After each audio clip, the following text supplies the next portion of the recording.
تلاوة وقيام رمضان يا رمضان يا رمضان شهر الكتاب.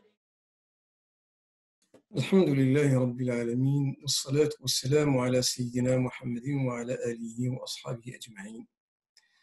لما يئس النبي صلى الله عليه وسلم من قريش بعد رحلة الإسراء والمعراج، ركز جهده في دعوة القبائل العربية في المواسم.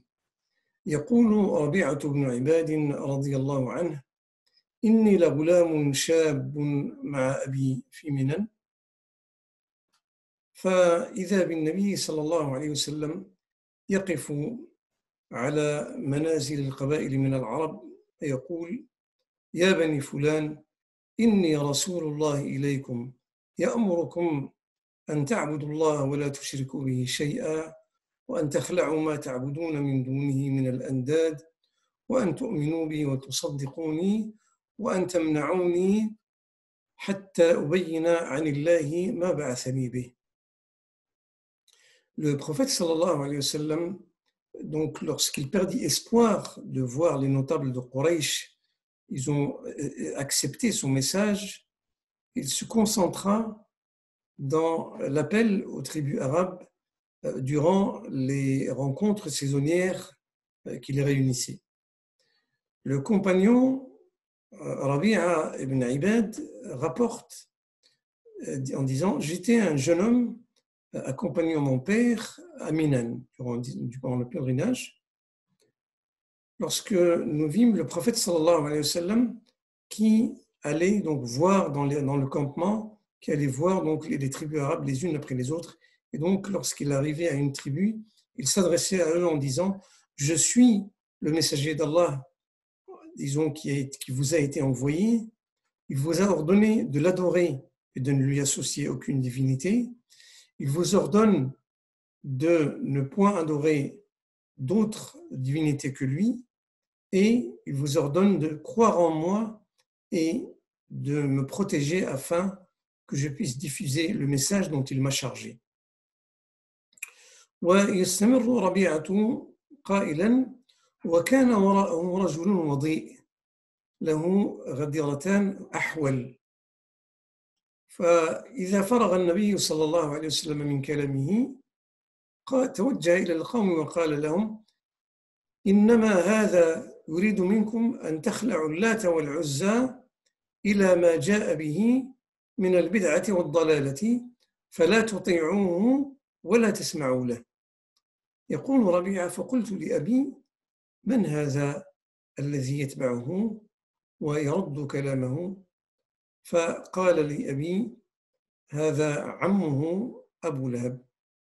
Donc le compagnon Rabi'a ibn Ibad continue donc sa description de l'événement, et il dit donc: derrière le prophète sallallahu alayhi wa sallam, il y avait un homme qui louchait au teint clair, au visage clair, et qui avait deux tresses.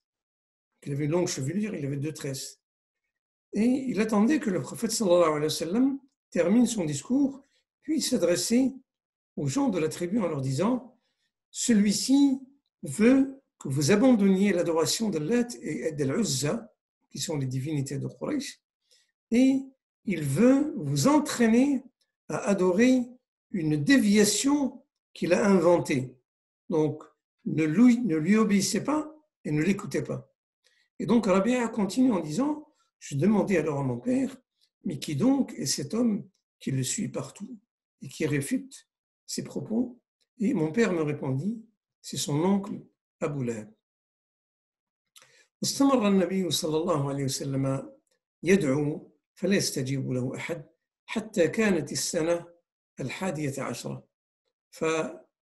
فهنالك لقي النبي صلى الله عليه وسلم رهطا من الخزرج من يثرب. يثرب هو الاسم القديم للمدينة المنورة. فلقي هؤلاء فعرض عليهم الإسلام وتلا عليهم القرآن. فلما سمعوا كلامه قال بعضهم لبعض: والله إن هذا لهو النبي الذي توعدكم به يهود فلا تسبقنكم. وقولهم هذا لأنهم كانوا يجاورون اليهود في يثرب، وكان اليهود على علم بقدوم النبي صلى الله عليه وسلم في كتبهم. كان من ذلك أنهم إذا وقع بينهم خلاف توعد اليهود العرب بقولهم إنه يعني قد أظل قد يعني إن نبيا قد أظل زمانه سوف نقاتلكم معه فنقتلكم قتل عاد وإرم. Donc, le prophète sallallahu alayhi wa sallam continua à prêcher sans résultat jusqu'à la 11e année de la révélation, où il rencontra, durant la période du pèlerinage, il rencontra dans les campements un groupe de pèlerins venant de la cité de Yathrib, Yathrib qui est l'ancien nom de Médine. Donc, ce groupe de la tribu d'Al-Khazraj, donc le prophète sallallahu alayhi wa sallam, comme à son habitude, leur exposa les principes de l'islam et leur récita les versets du Coran. Mais à la différence des autres tribus, lorsque ces hommes entendirent les propos du prophète sallallahu alayhi wa sallam, ils se dirent entre eux, par Allah, cet homme est bien le prophète dont nous menacent les tribus juives. Donc en fait, ils firent cette réflexion car ils vivaient en voisinage dans Yathrib avec les tribus juives. Les juifs avaient donc la connaissance, disons de par leurs écritures, ils avaient la connaissance de l'avènement du prophète sallallahu alayhi wa sallam qu'ils attendaient. Et donc, ils en étaient tellement convaincus que lorsqu'ils avaient un différend avec les tribus arabes, ils les menaçaient en disant « l'époque que nous vivons est l'époque d'un prophète, de l'avènement d'un prophète, avec lequel nous vous exterminerons à la manière dont fut exterminée la tribu d'Ad et sa capitale, Iram. » Donc, lorsque ce groupe entendit du prophète sallallahu alayhi wa sallam ces propos, ils décidèrent donc de se convertir et d'obéir au prophète sallallahu alayhi wa sallam. فلما سمع هؤلاء القوم قول النبي صلى الله عليه وسلم يعني آمنوا به فقالوا له إنا قد تركنا قومنا ولا قوم بينهم من العداوة ومن الشر ما بينهم فعسى أن يجمعهم الله تعالى بك وإنا سوف يعني ندعوهم إلى ما دعوتنا إليه وسوف نعرض عليهم ما أجبناك إليه من هذا الدين. فرجعوا إلى ديارهم وفعلا يعني دعوا قومهم حتى فشى الإسلام في كل دور من ديار Yathrib.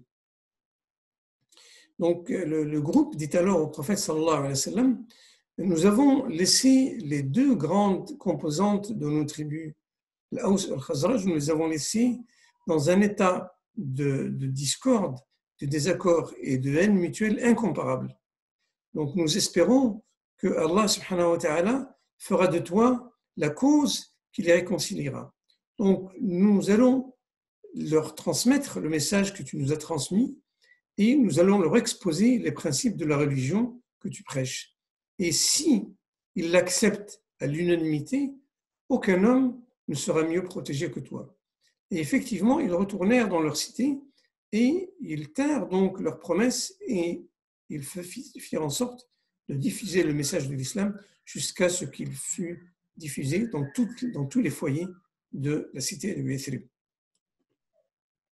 وبعد عام من ذلك الحدث التقى النبي صلى الله عليه وسلم في موسم الحج 12 رجلا من قبائل الأوس والخزرج فبايعوه على أن يشهدوا أن لا إله إلا الله وأن محمد رسول الله وعلى أن يعبدوا الله ولا يشركوا به شيئا وعلى أن يتركوا يعني المنكرات من الأمور وعلى أن يطيعوه في المعروف.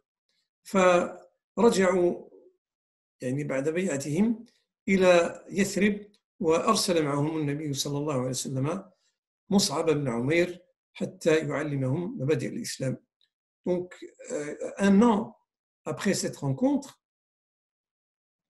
le prophète sallallahu alayhi wa sallam fit, disons, la rencontre d'un groupe venant donc de Yathrib, composé de 12 hommes qui lui portèrent allégeance et, disons, se conformèrent à ces conditions, à savoir de reconnaître qu'il était le messager d'Allah et d'adorer Allah seul sans lui associer d'autres divinités et d'abandonner toutes les pratiques barbares et ignorantes, disons, qui étaient en cours et de lui obéir, disons, dans le cadre de la morale qu'il leur enseignera. Et donc, lorsqu'ils procédèrent à cet acte d'allégeance, ils revinrent dans leur cité et le prophète sallallahu alayhi wa sallam envoya avec eux le compagnon Mus'ab ibn Umair afin qu'il leur enseigne les principes de l'islam. هذا وأسأل الله تبارك وتعالى أن يجعلني وإياكم ممن أخلصوا في طاعته وممن صدقوا في محبة النبي صلى الله عليه وسلم وفي اتباع سنته والحمد لله رب العالمين.